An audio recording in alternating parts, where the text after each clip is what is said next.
22 अप्रैल को जो शरारत पाकिस्तानी आतंकवादियों ने पहलगांव में हमारे पर्यटकों के साथ किया था, जिस प्रकार की बर्बरतापूर्ण और शरारतपूर्ण कार्रवाई की थी,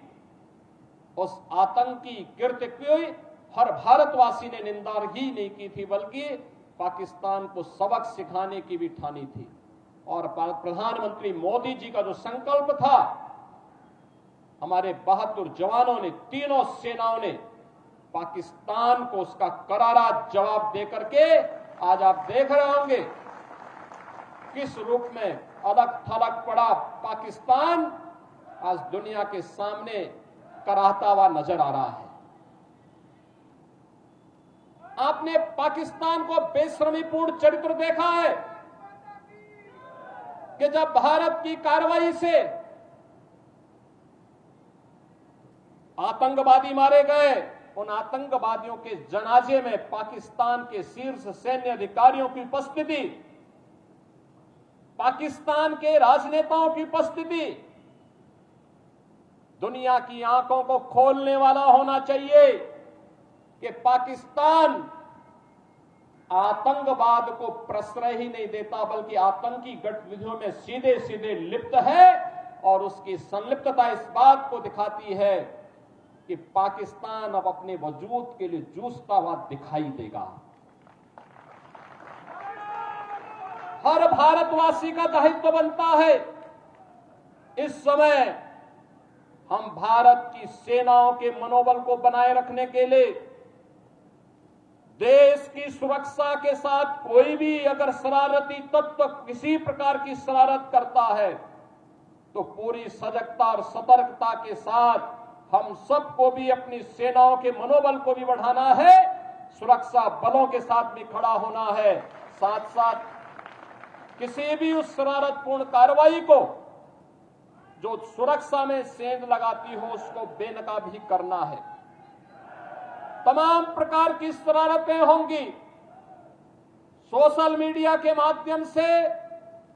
तमाम प्रकार के अफवाह भी फैलाने का प्रयास होगा, लेकिन इन सब की परवाह के बगैर हमें देश से, केंद्रीय नेतृत्व से, आदरणीय प्रधानमंत्री जी की ओर से जो भी जिस भी प्रकार का मार्गदर्शन प्राप्त हो, पूरे देश को एक स्वर में प्रधानमंत्री मोदी जी के नेतृत्व में, उनके यशस्वी मार्गदर्शन में कार्य करना है।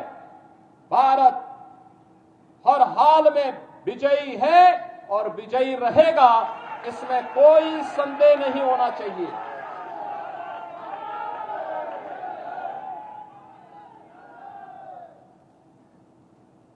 बहनों और भाइयों, महाराणा प्रताप की जयंती हम सबको एक नई प्रेरणा प्रदान कर रही है। हर भारतवासी इस चुनौतीपूर्ण समय में भारतीय सेना के साथ उनके मनोबल को, सैन्य अधिकारियों और पूरी सैनिकों के साथ कदम से कदम मिलाकर के सहयोग करने के लिए तत्पर होगा। इस विश्वास के साथ मैं धन्यवाद दूंगा विधानसभा के माननीय सदस्य श्री राकेश प्रताप सिंह जी को, जिन्होंने संकल्प लिया कि चौराहे का सुंदरीकरण हो, मूर्ति को गरिमा और गौरव के साथ, यहां पर सम्मान के साथ इस मूर्ति के रखरखाव की व्यवस्था की जा सके। मैं धन्यवाद दूंगा विधान परिषद के माननीय सदस्य श्री मानवेंद्र सिंह जी को, जिन्होंने अपनी निधि से यहां पर इस चौराहे के इस द्वार का निर्माण करवाने में अपना योगदान दिया है। मित्रों, मुझे याद है 1998 में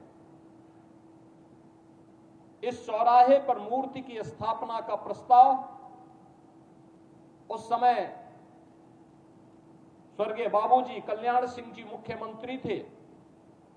और तब प्रस्ताव मैंने ही दिया था, मैं सांसद था। 3 मूर्तियां हम लोगों ने बनाई थी उस समय संस्कृति विभाग से महाराणा प्रताप की। एक मूर्ति लखनऊ के चौराहे के लिए, एक गोरखपुर के लिए और एक प्रयागराज के लिए, और तीनों स्थानों पर श्री नरेंद्र कुमार सिंह गौर उस समय संस्कृति मंत्री के रूप में कार्य कर रहे थे। उन्होंने, डॉक्टर गौर जी ने इन तीनों मूर्तियों के लिए सहमति दी। मूर्तियों की स्थापना का कार्यक्रम हुआ। मैं स्वयं भी उस कार्यक्रम में यहां उस समय मौजूद था, जब कल्याण सिंह जी के कर कमलों से इस कार्यक्रम को यहां पे संपन्न कराया गया था। और गोरखपुर में भी भव्य मूर्ति आज के रक्षा मंत्री और उस समय के भारतीय जनता पार्टी के अध्यक्ष माननीय श्री राजनाथ सिंह जी के कर कमलों से हम लोगों ने उस मूर्ति का गोरखपुर में स्थापना का कार्यक्रम संपन्न किया था। और मुझे प्रसन्नता है कि आज सुंदरीकरण के कार्यक्रम के साथ मुझे फिर इस कार्यक्रम के साथ जुड़ने का अवसर प्राप्त हुआ है। इस चौराहे को आगे से हम लोग महाराणा प्रताप चौराहे के रूप में ही जानेंगे। इस विश्वास के साथ मैं एक बार फिर से पूरे प्रदेश वासियों की ओर से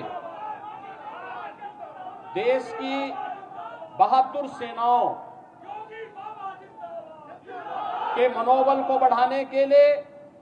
हर उत्तर प्रदेश वासी देश के साथ प्रधानमंत्री मोदी जी के यशस्वी नेतृत्व में पूरी मजबूती के साथ खड़ा होगा। इसके साथ ही देश की सेनाओं की हर कार्रवाई का, जो देश की रक्षा के लिए की जा रही कार्रवाई के लिए भी पूरा उत्तर प्रदेश पूरी मजबूती के साथ उनके मनोबल को बढ़ाने के लिए अपना योगदान देता रहेगा। इस विश्वास के साथ मैं एक बार फिर से महाराणा प्रताप की जयंती के अवसर पर उनके श्री चरणों में कोटि कोटि नमन करते हुए महाराणा प्रताप का यह यशस्वी जो उनका व्यक्तित्व था, उनका कृतित्व था, स्वदेश और स्वधर्म के लिए किस प्रकार का त्याग और बलिदान आवश्यक है, उसकी जो प्रेरणा देता है,